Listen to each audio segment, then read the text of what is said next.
Sekarang apa saja tadi kira-kira yang dapat di dalam bait lagu itu?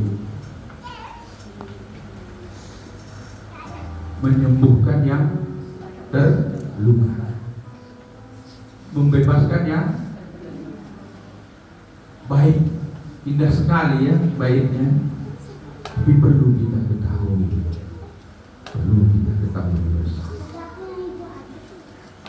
di dalam Tuhan tidaklah berlaku kata-kata. Mari kita lihat sebentar di dalam buku Korintus. Saudara yang ada pegang Alkitabnya, boleh dilihat di dalam 1 Korintus 4 ayat yang ke-20. Coba saudara yang dapat, boleh saudara baca seorang. 1 Korintus 4 ayat yang ke-20.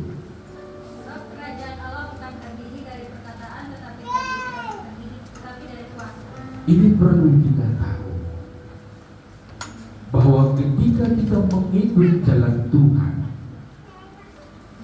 kata-kata indah, sanjungan itu tidak, tapi yang perlu adalah kuasa.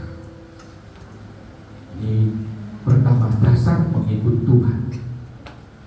Karena kata-kata nanti seperti tadi, dia sembuh, menyembuhkan yang terluka.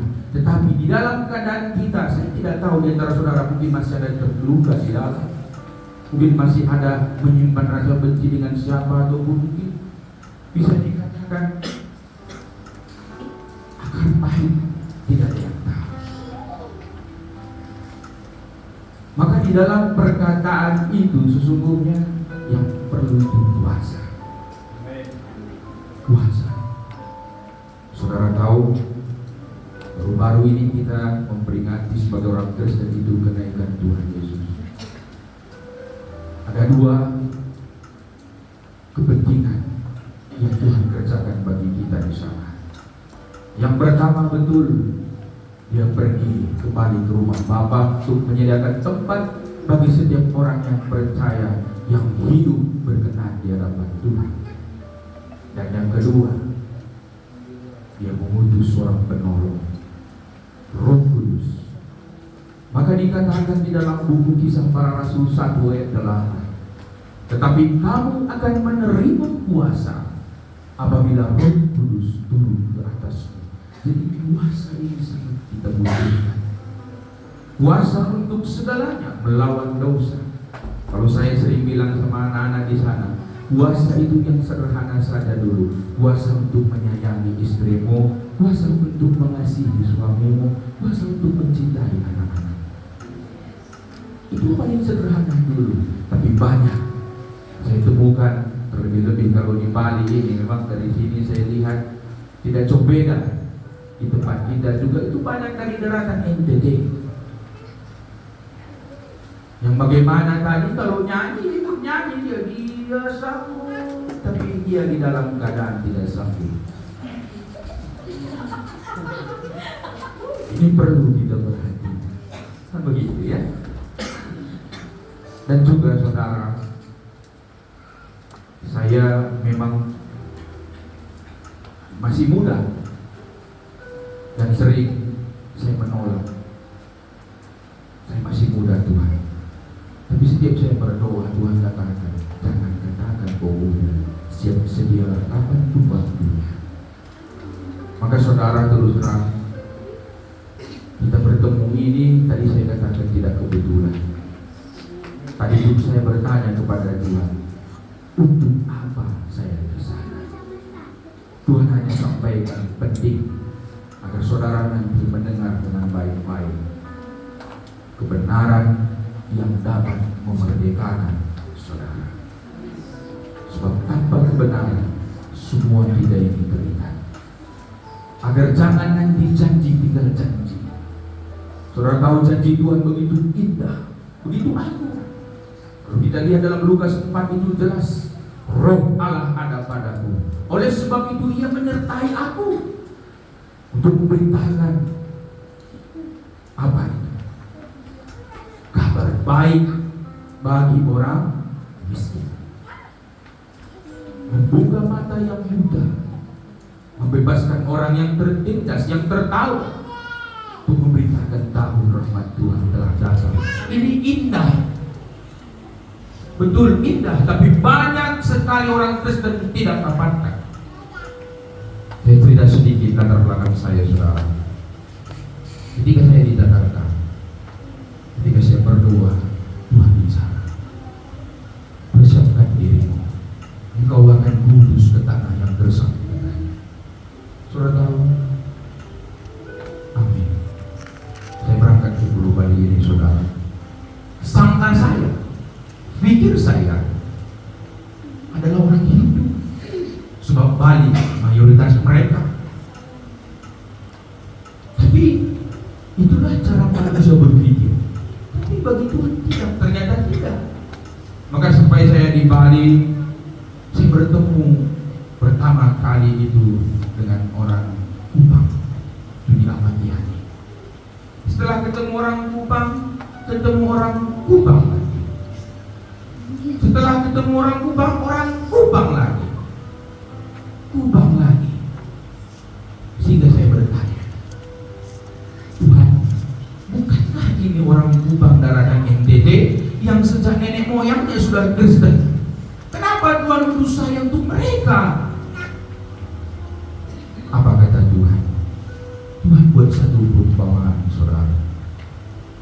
Mereka ibaratkan ada satu air terjun yang besar mengalir ke bawah, dan di bawah itu banyak manusia, banyak sekali, dan mereka semuanya kehausan. Lalu saya bertanya, bagaimana mungkin mereka kehausan sedangkan mereka ada di bawah air terjun yang besar? Tuhan berkata, itulah mereka. Lalu saya mengerti, walau dia status KTP sejak nenek moyang Kristen, tetapi haus akan kebenaran firman Tuhan. Maka untuk itu saya katakan amin Tuhan. Jangan Kupang, sekitar-sekitarnya pun jangan saya bilang. Maka ketemu Sumba, ketemu lagi mana Progres itu ketemu. Sampai saya sudah ke Ambon sana, saudara. Apa yang perlu disampaikan? Perihal keselamatan. Saya mau tanya saudara, di akhir zaman, hidup kita saat ini adalah akhir zaman. Adakah saudara temukan manusia hidup 150 tahun di akhir zaman ini? Coba saudara ingat-ingat, mungkin ada neneknya di kampung masih ada 150 tahun? Tidak mungkin. Sering saya katakan, benar firman Tuhan katakan dalam Mazmur itu, manusia 70, 80 itu bonus. Kalau 80 itu ya nyusahin itu, 70 pun sudah banyak nyusahin. Kamar mandi harus digotong, makan disuap. Begitulah perjalanan manusia. Setelah itu, hari Minggu yang lalu saya ada di Mumbul. Saya sedang melayani, ada orang diangkat Tuhan untuk meninggal. Itu saya terangkan di seluruh kita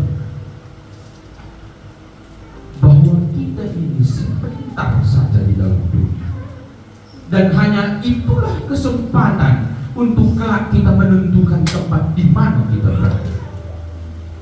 Itu kita sebagai orang Kristen sudah tahu sejak sekolah minggu ya, surga itu surga yang maha indah dengan Tuhan, neraka menderita selamanya.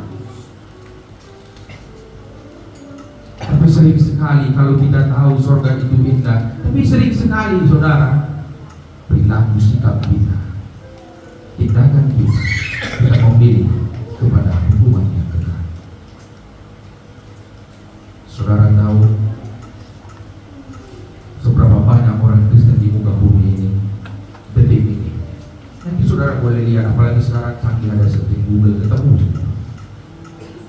Kalau saudara cek di Google itu berapa banyak orang Kristen di muka bumi saat ini, detik ini, orang Kristen lah terbanyak, miliaran. Lalu timbul pertanyaan, kalau begitu luar biasa dong. Secara perkataan betul, wow, hebat mayoritas di dunia.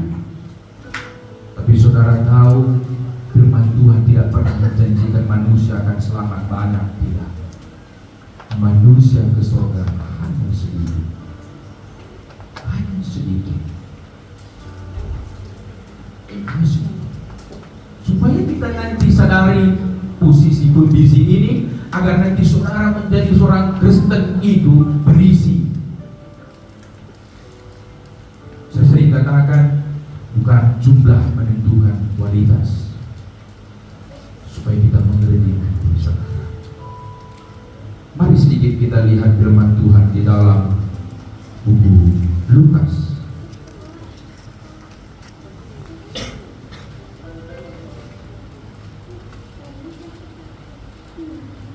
Agar nanti kita tahu Lukas 12,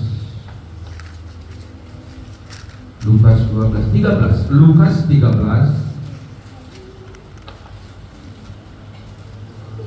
Saya minta nanti saudara baca satu orang, ya. Lukas 13 ayat 22 sampai dengan yang ke-24. Baca dengan judulnya. Silakan.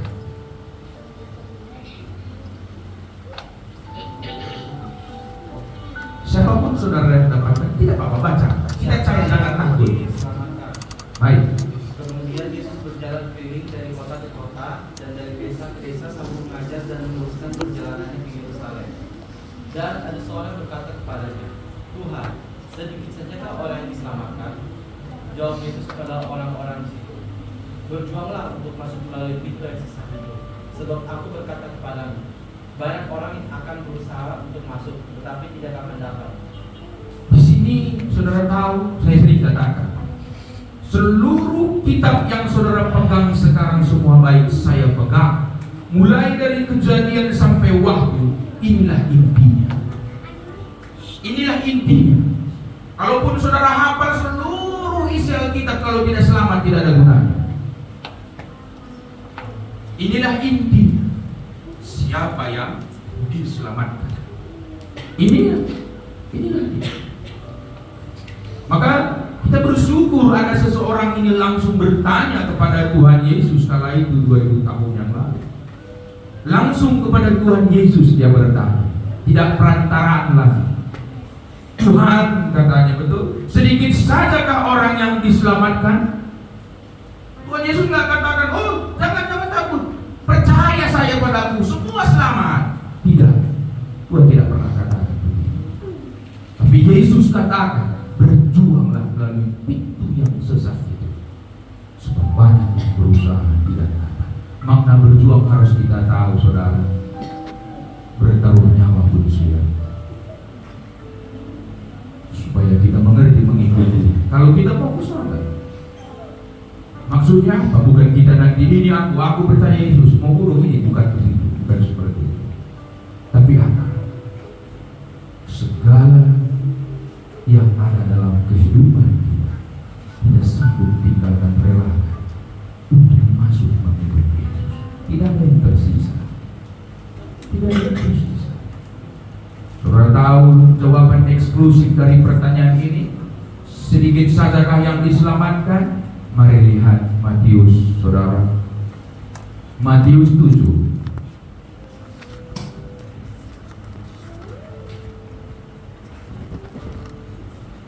Ayat 13, 14. Saudara yang dapat boleh dibaca. Matius 7 ayat 13 dan 14. Inilah firman Tuhan, masuklah melalui pintu yang sesak itu, karena lebarlah pintu dan luaslah jalan yang menuju kepada kebinasaan, dan banyak orang yang masuk melaluinya. Karena sesaklah pintu dan sempitlah jalan yang menuju kepada kehidupan, dan sedikit orang yang mendapatnya. Firman Tuhan sudah mengingatkan kita, memperingati kita semua. Dikatakan tadi, saudara, karena sesatlah pintu dan sempitlah jalan yang menuju kepada kehidupan, yaitu keselamatan itu. Dan mari kita lihat apa katanya, dan sedikit orang yang mendapati.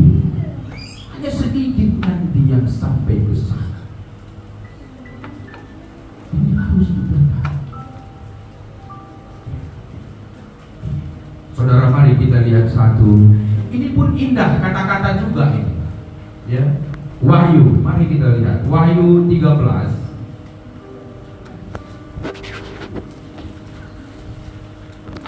Wahyu 13 barangkali 14 itu. Wahyu 14 ayat 13. Saudara dapat, saudara boleh baca. Dan aku mendengarkan suara itu dari surga berkata, tuliskanlah berbahagialah orang yang mati di dalam Tuhan sejak sekarang ini. Sungguh kata roh supaya yang mereka boleh beristirahat dan menjeri lelah mereka karena segala perbuatan mereka menyertai mereka. Ini kalau di setiap pemakaman ini sering dibaca ini. Ya, supaya menghibur keluarga yang ditinggalkan, kan begitu.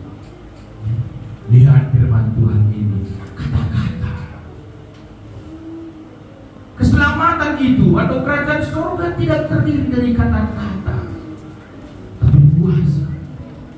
Kalau di sini dikatakan firman Tuhan di sini apa tadi kita lihat? Berbahagialah orang yang mati di dalam Tuhan. Yang berbahagia hanya satu, orang yang mati di dalam Tuhan. Di luar itu tidak bahagia, menderita itu. Menderita. Lalu timbul pertanyaan satu, arti di dalam Tuhan ini bagaimana? Kan begitu.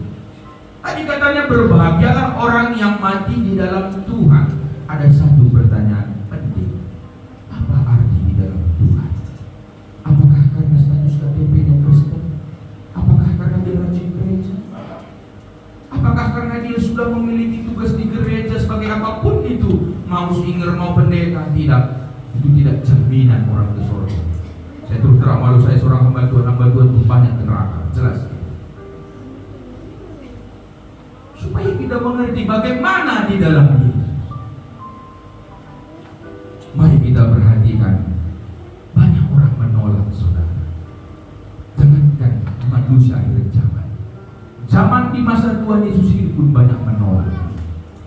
Yohanes 6, mari kita lihat.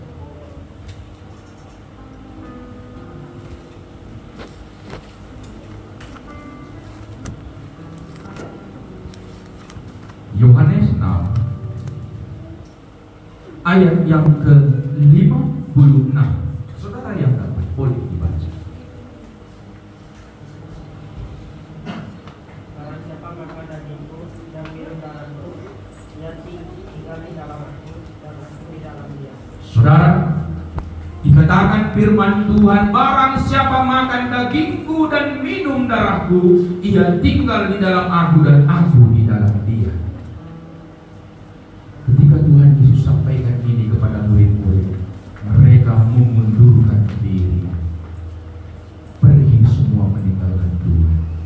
Apa kata mereka? Perkataan ini keras, siapa yang sanggup mendengarnya? Sedangkan tadi Wahyu katakan, nubuat terakhir itu dikatakan, berbahagialah orang yang mati di dalam Tuhan. Jadi ini tidak literal, oh kita Kristen sudah pasti tidak jaminan. Tidak jaminan.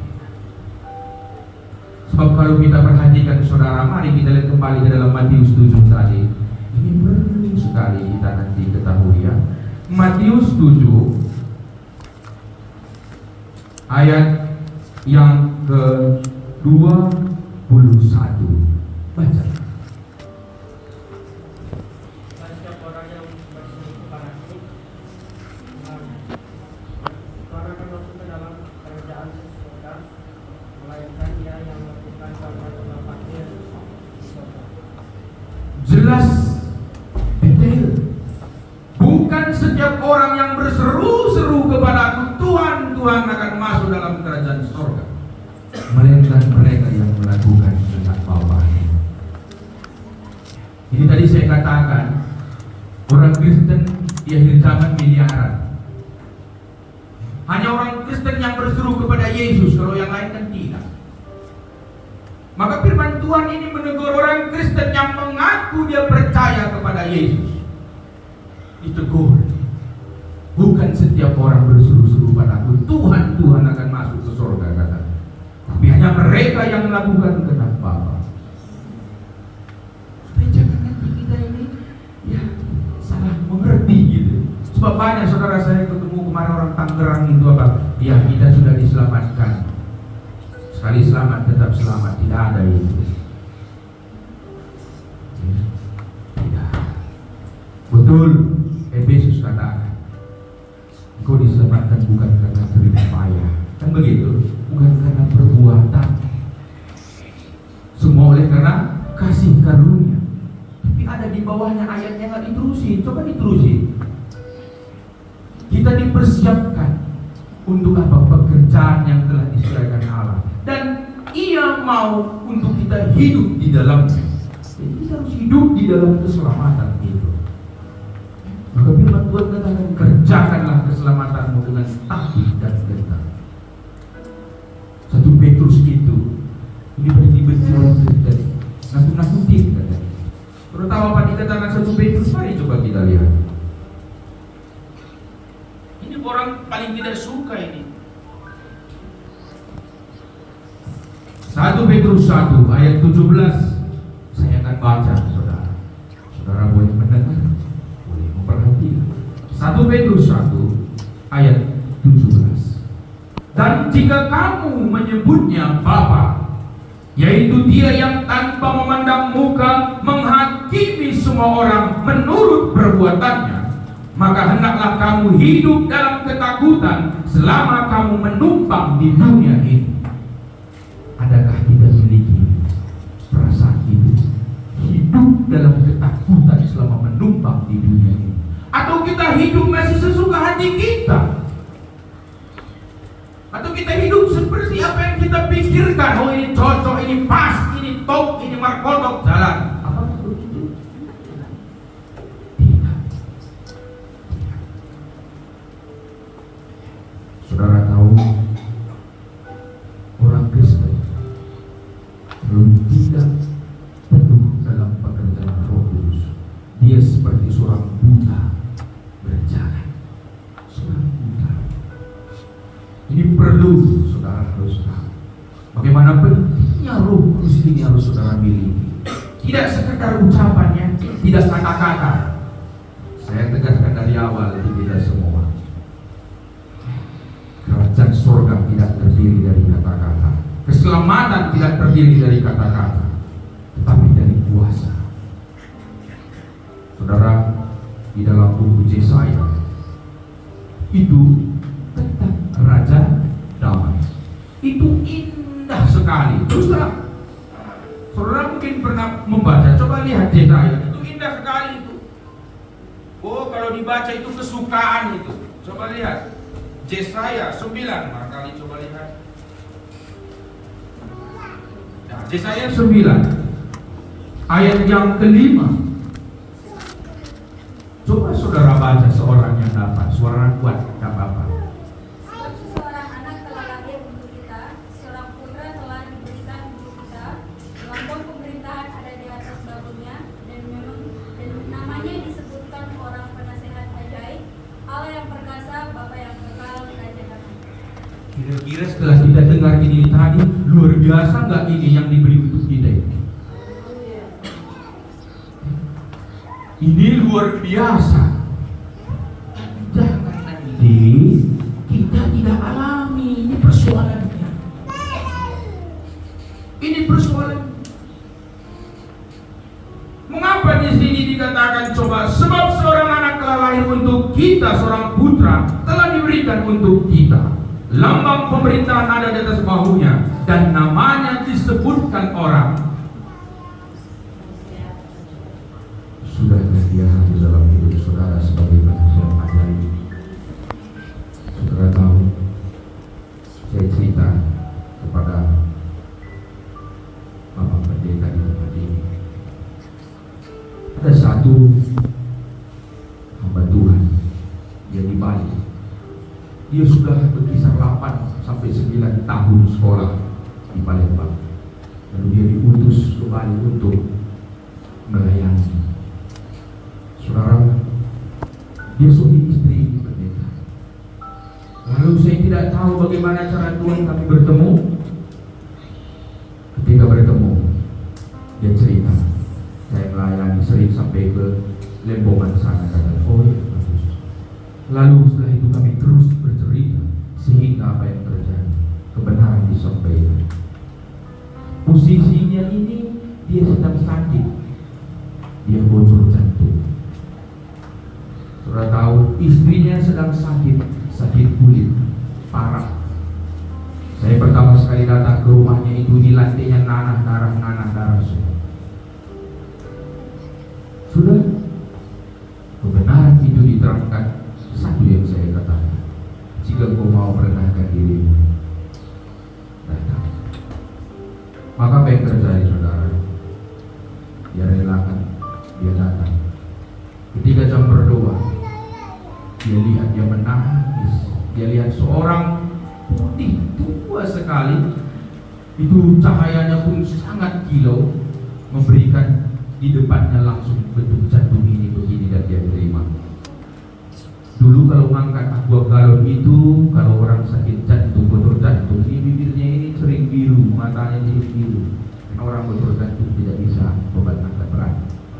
Tapi sekarang mau seperti apapun beratnya pekerjaan itu, ya tidak masalah. Lalu saudara, tiba suatu waktu, suatu hari saya suruh dia ke Kute. Kebetulan ada sedikit pekerjaan yang mengharuskan dia ke Kute untuk mengambil sesuatu di sana di pagi hari. Lalu ketika dia berangkat, dia melihatlah di sepanjang jalan Kute itu perempuan-perempuan turis-turis, mungkin dari Cina, Korea, putih-putih mulus katanya. Lalu saudara tahu, kotor di sini. Lalu dia ambil apa yang sebagai tugas dia dan dia bawa pulang, dia serahkan kepada saya. Oh, saya pulang, katanya. Oke, terima kasih ya, hati-hati di jalan. Saya tidak tahu. Saudara tahu, malam kami beribadah. Ketika jam berdoa, dia dilawan. Pekerjaan Roh Kudus, dia dilawan. Apa kata Tuhan? Sucikan, kuduskan mata. Dia menjerit, menangis. Saya dengar. Lalu setelah ibadah saya tanya, kenapa Tuhan katakan padamu sucikan dan kuduskan mata? Dia menangis. Apa katanya? Iya Om, tadi pagi Om suruh saya ke Google. Saya lihat tulis-tulis cantik, seksi semua, kotor pikiran saya. Saudara tahu? Perlu kita tahu.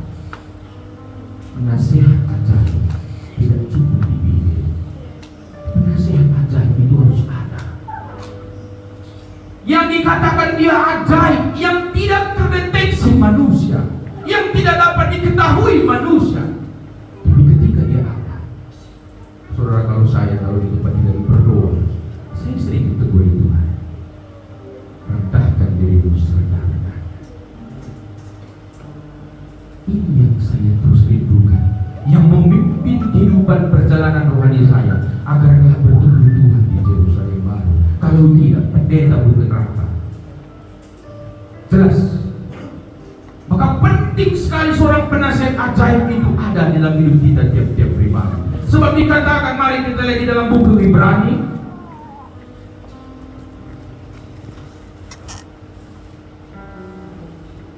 Ibrani 12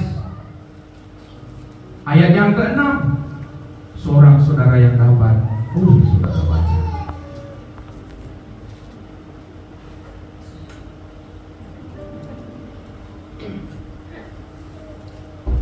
Sudah ada yang dapat? Ibrani 12 ayat yang ke-6.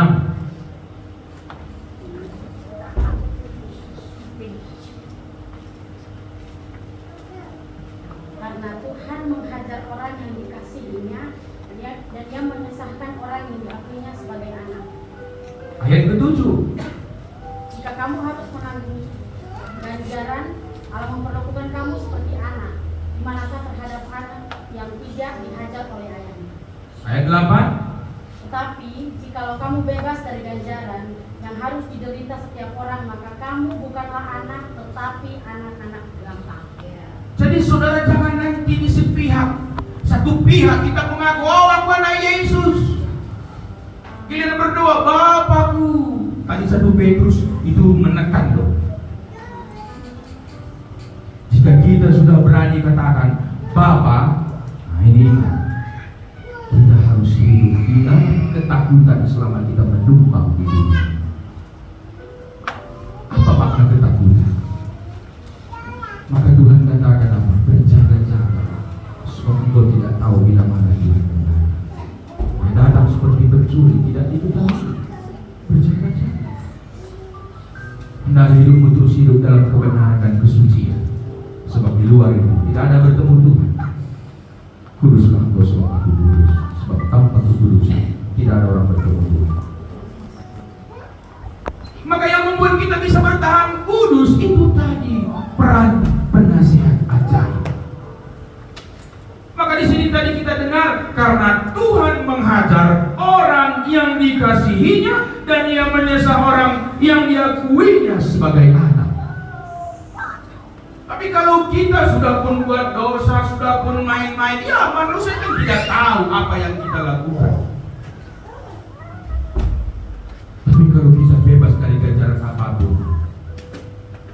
saudara tahu, nggak laku. Itu tidak laku kalau hanya sepihak kita mengaku Yesus Tuhan. Tuhan Yesus pun nggak ngaku-ngaku tuh, oh aku anak Allah yang maha tinggi, enggak.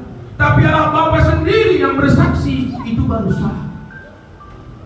Ketika Tuhan dibaptis di sungai Yordan, apa katanya? Inilah anak yang kukasihi, kepadanya lah aku berkenan. Baru sah dia sebagai anak Allah. Ketika dia naik ke atas bukit pun demikian. Petrus melihat, oh ada Musa di sana, dan dia ada Tuhan Yesus juga. Maka sama Tuhan Allah katakan, inilah anak yang kukasihi, dengarkanlah dia. Sah. Kita pun begitu. Kalau kita dicap sebagai anak Tuhan, ada ganjaran apabila kita melangkah keluar dalam jalan kebenaran itu, keluar dari jalur kesucian itu. Tapi kalau tidak ada terjadi apa-apa, bebasnya. Saudara tahu, jangan sampai kita nanti kecewa, menyesal. Ini saya sering buat satu perumpamaan kecil, sederhana. Kalau kita punya anak kecil saja, mungkin umur 1-2 tahun atau 3 tahun, ini sudah malam begini, bayangkan kalau dia berkeliaran tanpa sendal di luar sana. Tentu sebagai orang tua apa yang kita lakukan? Tidak mungkin, biarin saja. Tidak mungkin kan? Pasti, ayo sini. Paling kecil rupanya Pak, dicubit. Ya kan begitu. Ini sudah malam, kamu anak kecil mau keluar. Kamu tidak pakai sendal lagi. Nanti kalau kena paku, kena kaca, luka kamu. Yesus pun memperlakukan sama saudara kalau saudara itu anak. Kenapa? Setiap kita keluar saja dalam jalur kebenaran itu, dia pasti curi, pasti. Kenapa? Satu, dia tidak mau saudara kelak menderita, terluka di dalam lautan api yang menyala-nyala. Saudara, maka terus terang, ini Roh Kudus ini perlu. Saya sering katakan, peran Tuhan Yesus mati di atas kayu salib itu sama pentingnya dengan peran Roh Kudus di akhir zaman. Saudara tahu Roh Kudus itu adalah jaminan.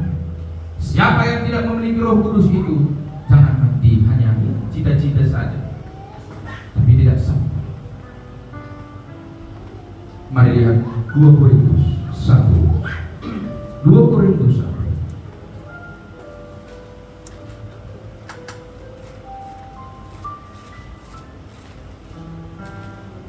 Saya akan baca saudara di dalam 2 Korintus 1 ayat 21 dan 22.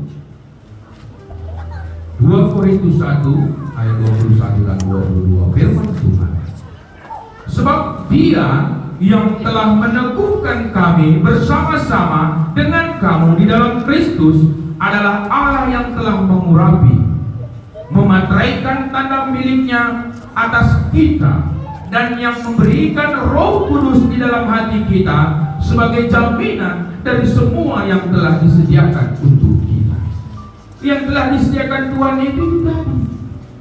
Aku menyediakan tempat bagimu di rumah Bapa. Itulah apa jaminan kita kelak kita bisa sampai di sana hanya Roh Kudus. Saudara tahu, perlu kita perhatikan bagaimana orang yang sudah memiliki, bagaimana orang yang sudah benar-benar berjalan bersama Roh Kudus itu. Ini perlu kita tahu. 2 Korintus 5, mari kita lihat. 2 Korintus 5 ayat 15, 16 dan 17. Saya akan baca, saudara dapat perhatikan firman Tuhan. Dan Kristus telah mati untuk semua orang, supaya mereka yang hidup tidak lagi hidup untuk dirinya sendiri, tetapi untuk Dia yang telah mati dan telah dibangkitkan untuk mereka.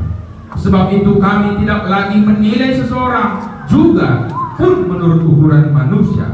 Dan jika kami pernah menilai Kristus menurut ukuran manusia, sekarang kami tidak lagi menilainya demikian. Jadi siapa yang ada di dalam Kristus, ia adalah ciptaan baru, yang lama sudah berlalu, sesungguhnya yang baru sudah datang. Saudara tahu apa tadi dikatakan ayat 17 ini? Siapa yang ada di dalam Kristus, ia adalah ciptaan baru.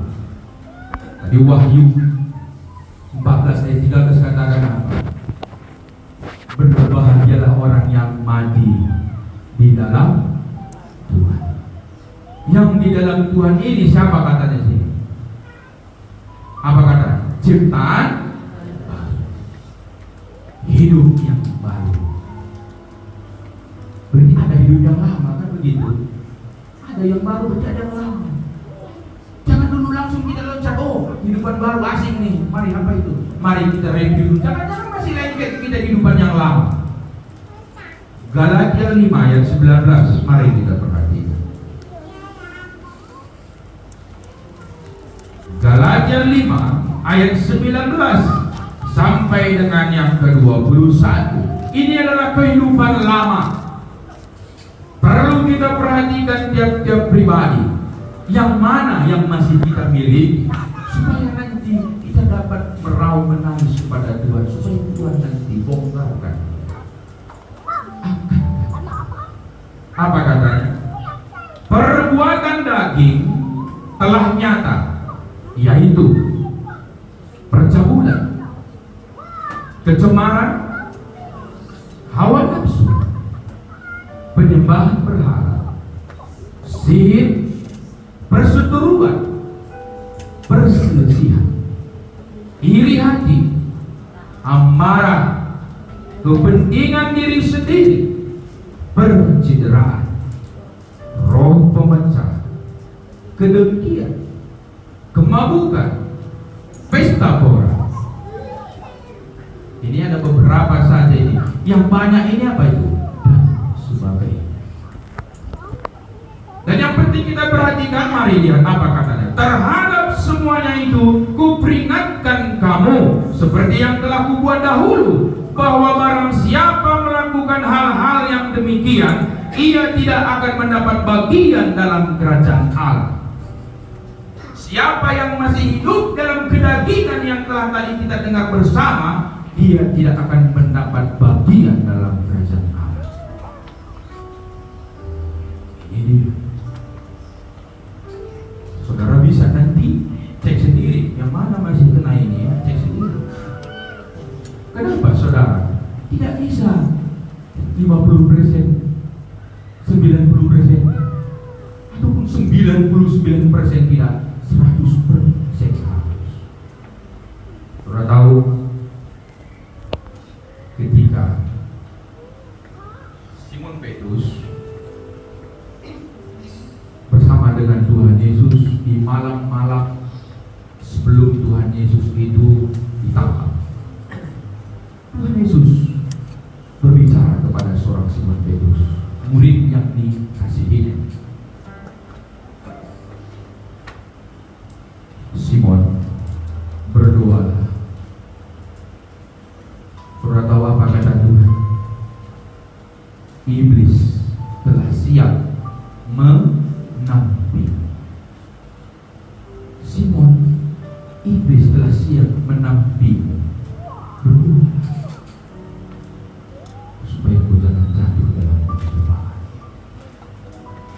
Apa yang terjadi, saudara? Tapi apa kata Tuhan? Aku telah berdoa bagimu, katanya. Tuhan katakan kepada seorang Simon Petrus, iblis telah siap menampilmu, tetapi aku telah berdoa bagimu. Apa yang terjadi? Ada apa dengan Simon Petrus? Ketika Tuhan katakan iblis sudah siap menampimu, iblis sedang, saudara tahu menampi? Saudara tahu menampi? Itu seperti gandum, padi, itu sering mana padi mana lapungnya itu dibuat. Dan iblis sedang menampi seorang Simon Petrus. Untuk apa iblis menampi dia? Iblis menampi sedikit supaya apa? Jangan-jangan dia masih kena ini, milikku masih ada sama dia, kan begitu. Dan ketika iblis menampi betul, Simon masih memiliki kepunyaan iblis. Maka ketika Tuhan Yesus ditangkap, apa yang terjadi dengan seorang Simon? Apa yang terjadi?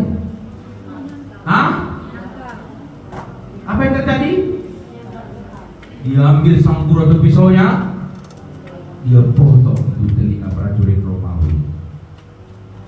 Seorang Simon Petrus yang sudah bertahun berjalan dengan Tuhan, camping bersama, kira-kira begitu. Saudara tahu, masih menyimpan satu karakter atau milik iblis. Apa itu? Amal. Maka Tuhan berdoa. Coba tadi kalau Simon Petrus nggak ambil kupingnya, perutnya mati, Simon Petrus kena pasal, jangan membunuh. Maka bersyukur hanya telinga karena Tuhan berdoa. Ini perlu kita perhatikan. Masih adakah hidup yang lama yang masih kita pegang? Karakter ataupun sifat-sifat iblis yang masih kita pegang? Berdoalah. Sebab firman Tuhan kata, barang siapa yang masih melakukannya, dia tidak akan masuk ke dalam kerajaan Allah. Saudara tahu, ini kalau Tuhan Yesus lebih eksklusif lagi, lebih terang-terangan lagi.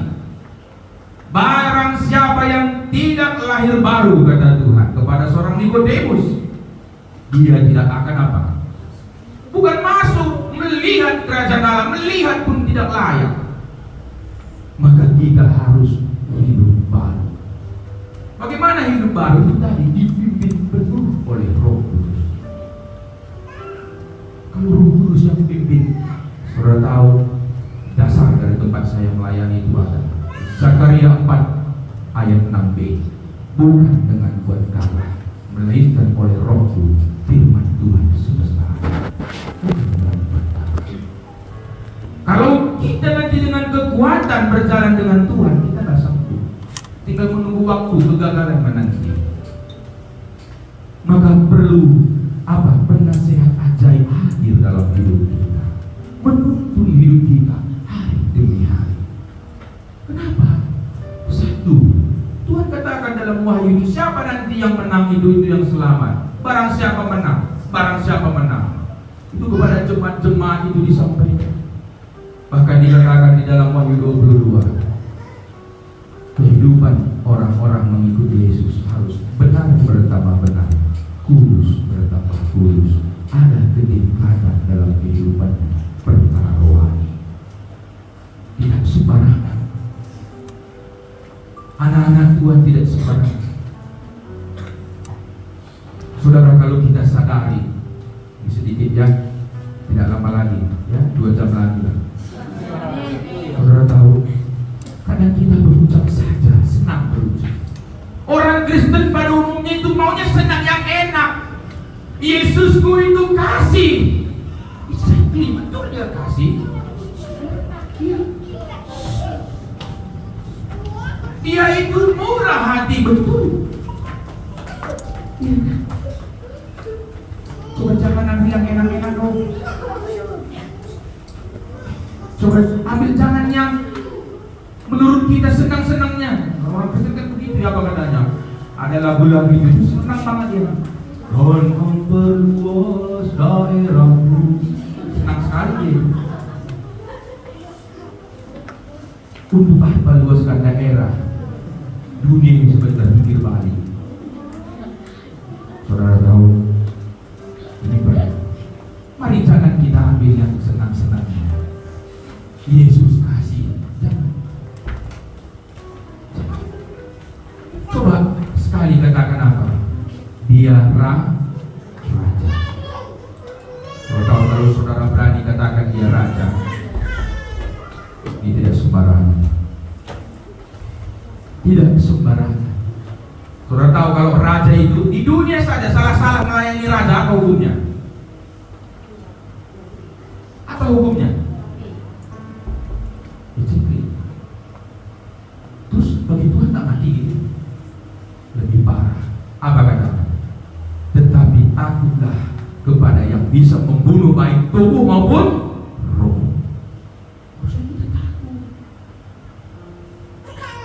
Maka sering saya katakan, saudara, manusia banyak orang Kristen waktu COVID. Waduh, COVID takut banget dia, neraka dia tak takut. COVID takut. Itu sering terjadi. Maka saudara, mari kita perhatikan kehidupan kita tiap pribadi. Adakah Roh Kudus itu hadir sebagai penasihat ajaib atau belum? Atau kita mengikuti Yesus itu dengan ikut-ikutan? Jangan sampai nanti menyesal. Kenapa? Terlalu mahal yang dipertaruhkan. Apa itu? Keselamatan. Istri katakan, ikut Yesus tidak ikut-ikutan. Kau harus memiliki pengalaman berjalan dengan Roh Kudus yang pimpin penuh kehidupan. Tidak mungkin sembarangan. Orang yang sudah berjalan dengan Roh Kudus tidak sembarangan langkahnya kemana pun, tidak sembarangan.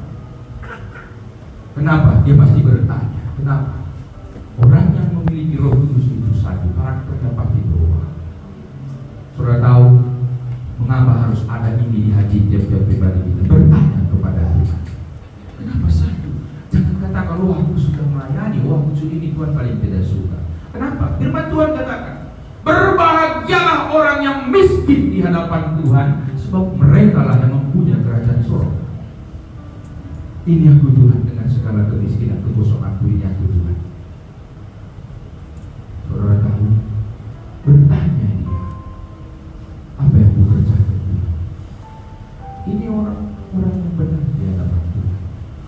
Maka apa katanya? Kenapa Tuhan Yesus disertai Allah Bapa? Yohanes, mari lihat.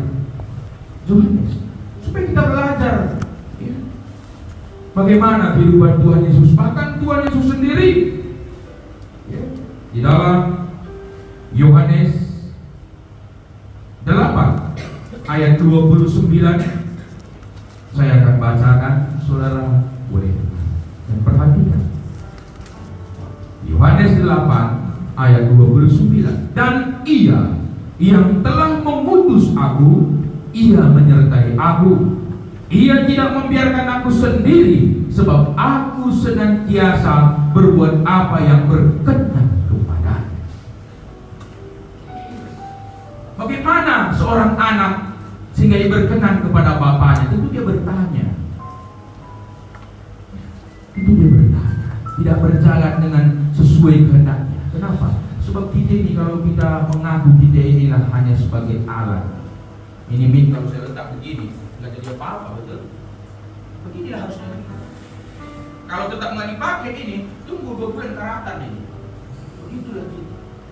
Tapi karena Tuhan yang pakai, bisa. Saya pakai begini, nyala dia. Hendaknya begitulah kehidupan kita di hadapan Tuhan. Kalau bukan Tuhan yang memimpin, seperti sebagaimana Musa, kalau bukan Kau yang berjalan di depan kami, jangan utus kami kemanapun. Dari itu saudara, perlu kita ketahui, tadi dasar yang pertama kita dengar adalah perkara keselamatan, yang dimana hanya sedikit kelak yang sampai. Saudara tahu 1 Korintus 10 itu katakan ayat 11, sebab Israel itu dituliskan untuk menjadi suatu peringatan bagi kita yang hidup di zaman akhir ataupun di akhir zaman. Israel dituliskan untuk kita yang sekarang hidup. Apa itu Israel? Kenapa dituliskan kisah bangsa itu? Sebab begitulah perkara keselamatan. Begitulah. Israel keluar dari Mesir bukan karena Israel angkat senjata, angkat pedang melawan Mesir. melulu tangan Tuhan yang bekerja, sehingga ia bebas dari Mesir. Betul? Kita pun terlepas dari kutuk-kutuk rantai dosa, tidak karena kita melawan dosa, tidak. Semua hanya karena perbuatannya Yesus di atas kayu salib di Golgota. Di zaman itu Tuhan mau bawa bangsa itu kemana? Kanaan. Betul? Kanaan. Diproses bangsa itu, diproses. Saudara tahu perjalanan dari Mesir ke Kanaan itu sesungguhnya hanya sehari Sabat saja. Paling lama dia seminggu itu lama sekali. Tapi Tuhan bawa mereka diproses di padang gurun 40 tahun. Apa yang terjadi? Di dalam jumlah bilangan seumuran mereka hanya 2 yang sampai di Kanaan. Seumuran ketika keluar dari Israel, dari Mesir itu, Joshua dan Kaleb. Mengerikan, bukan? Maka dikatakan ke surga itu tidak banyak, sedikit. Kita diperingatkan, jika orang benar hampir-hampir tidak diselamatkan, bagaimana dengan mereka? Supaya nanti kita menjadi orang Kristen ini yang memiliki betul-betul isi, ada kualitas di dalam, ada kualitas. Sehingga di mana nanti betul hidup kita rasakan bagaimana pekerjaan Tuhan merubah hidup yang lama ke dalam hidup yang baru. Di dalam kejadian yang baru ini berubah, kecintaan saudara berubah, hobinya berubah, kesukaannya berubah, semua berubah. Saudara akan memiliki di dalam Filipi 2 ayat 5 katakan, kita akan memiliki pikiran dan perasaan Kristus itu. Saudara tahu memiliki pikiran dan perasaan Kristus itu. Sampai detik ini dia menangis meraung, dia menjadi pendoa syafaat bagi kita, karena dia tahu bagaimana beratnya perjuangan ini untuk sampai ke Yerusalem baru. Ini tidak mudah, tidak cukup percaya, tidak melakukan kehendak Bapa. Bukan hanya yang berseru-seru kan begitu, tapi orang yang melakukan kehendak Bapa. Bagaimana kita tahu kehendak Bapa tanpa Roh Kudus memimpin di depan? Tidak mungkin. Saudara tahu seorang Rasul Paulus di dalam Kisah Para Rasul itu ada. Mari kita lihat sebentar Kisah Para Rasul. Ini kita belajar bagaimana seorang Rasul Paulus pun dipimpin oleh Roh Kudus, tidak sembarangan.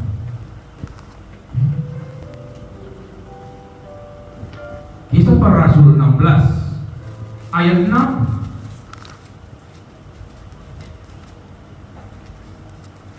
Mari saya baca, saudara perhatikan. Kisah Para Rasul 16 ayat yang ke-6. Mereka melintasi tanah Frigia dan tanah Galatia karena Roh Kudus mencegah mereka untuk memberitakan Injil di Asia. Saudara, ini satu contoh karakter bagaimana seorang Rasul Paulus taat dan bertanya kepada Roh Kudus. Dia ini berjalan ke Asia bukan dangdutan. Enggak. Dia berjalan ke Asia bukan dagang.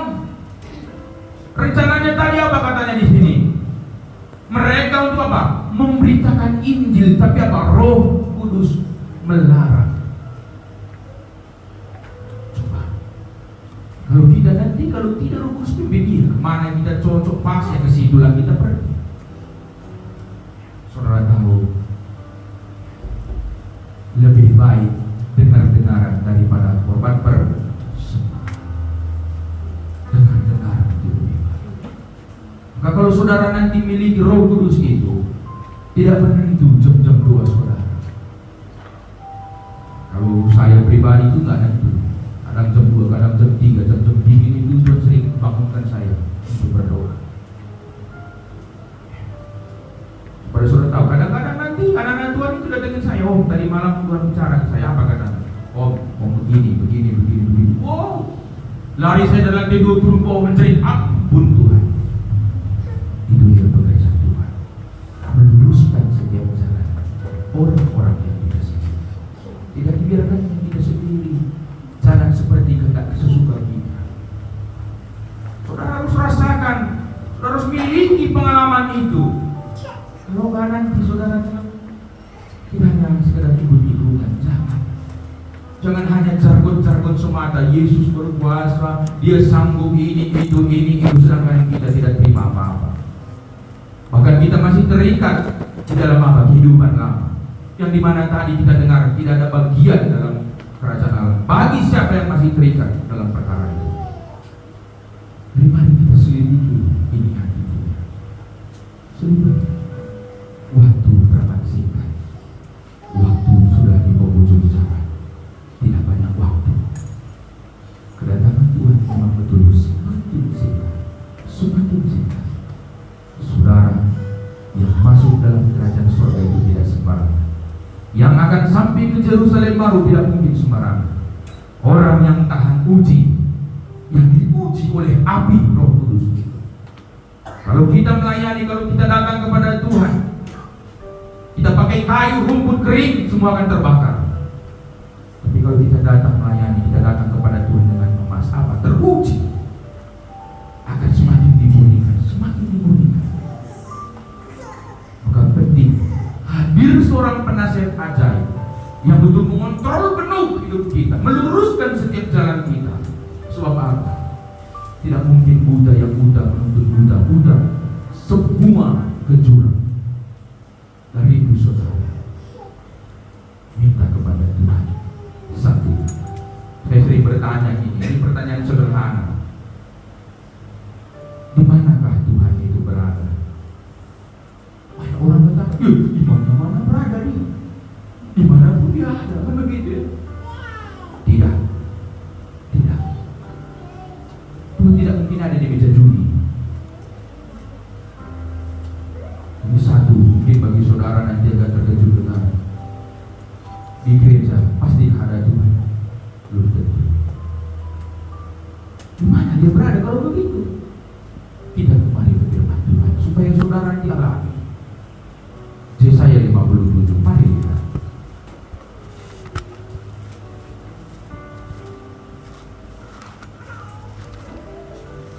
Yesaya 57 ayat 15. Saya akan baca, saudara dengarkan. Firman Tuhan. Sebab beginilah firman yang maha tinggi dan yang maha mulia, yang bersemayam untuk selamanya dan yang maha kudus namanya. Aku bersemayam di tempat tinggi dan di tempat kudus, tetapi juga bersama-sama orang yang remuk dan rendah hati, untuk menghidupkan semangat orang-orang yang rendah hati dan untuk menghidupkan hati orang-orang yang remuk. Hanya dua tempat Tuhan. Aku bersemayam di tempat maha tinggi, di tempat kudus namanya. Itu adalah kerajaan surga. Nggak mungkin kita di sana. Tapi ada yang kedua. Di mana dia mau berada? Di mana dia mau hadir?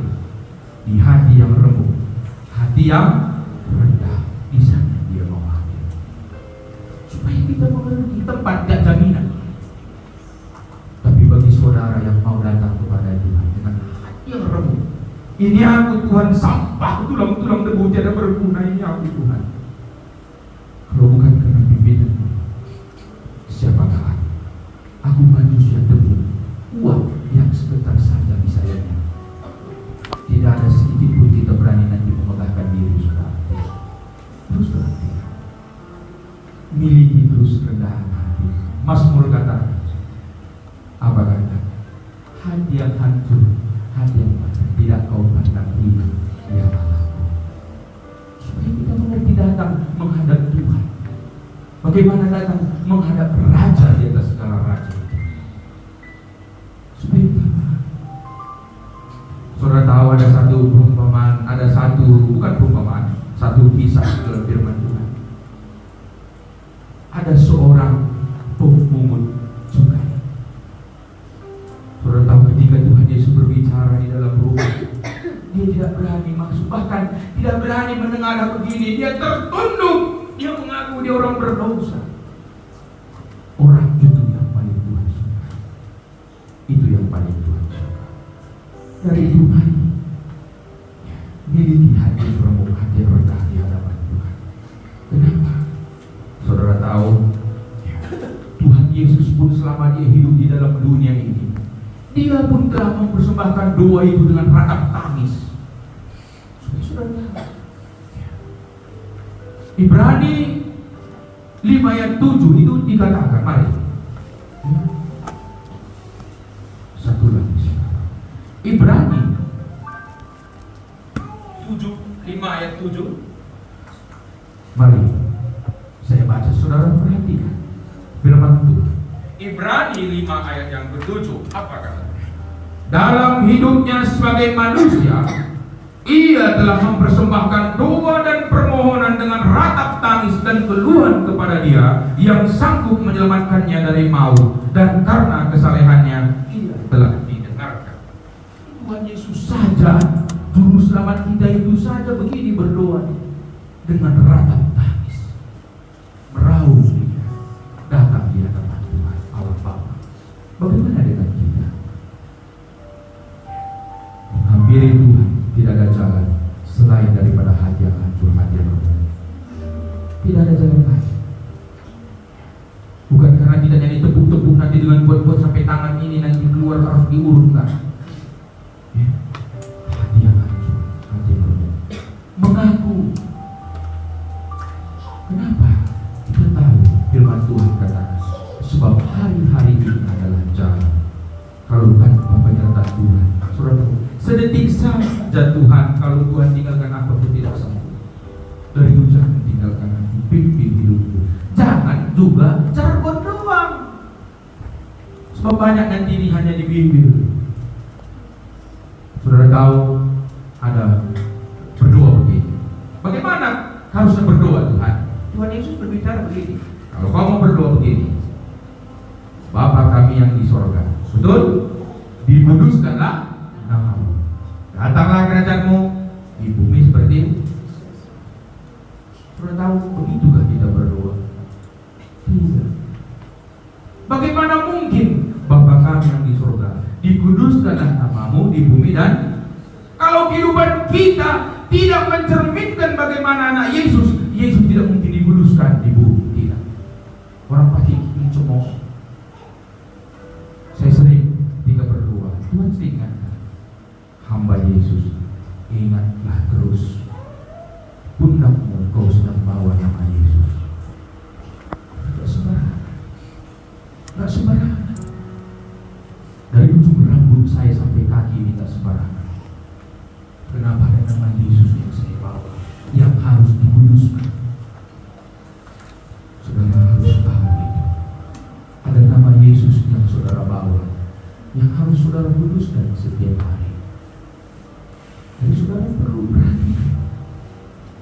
Jadi doa Bapa kami itu tidak sekedar ucapan, dia harus jadi, dia harus terjadi. Dari itu saudara, sebelum saya akhiri firman Tuhan ini,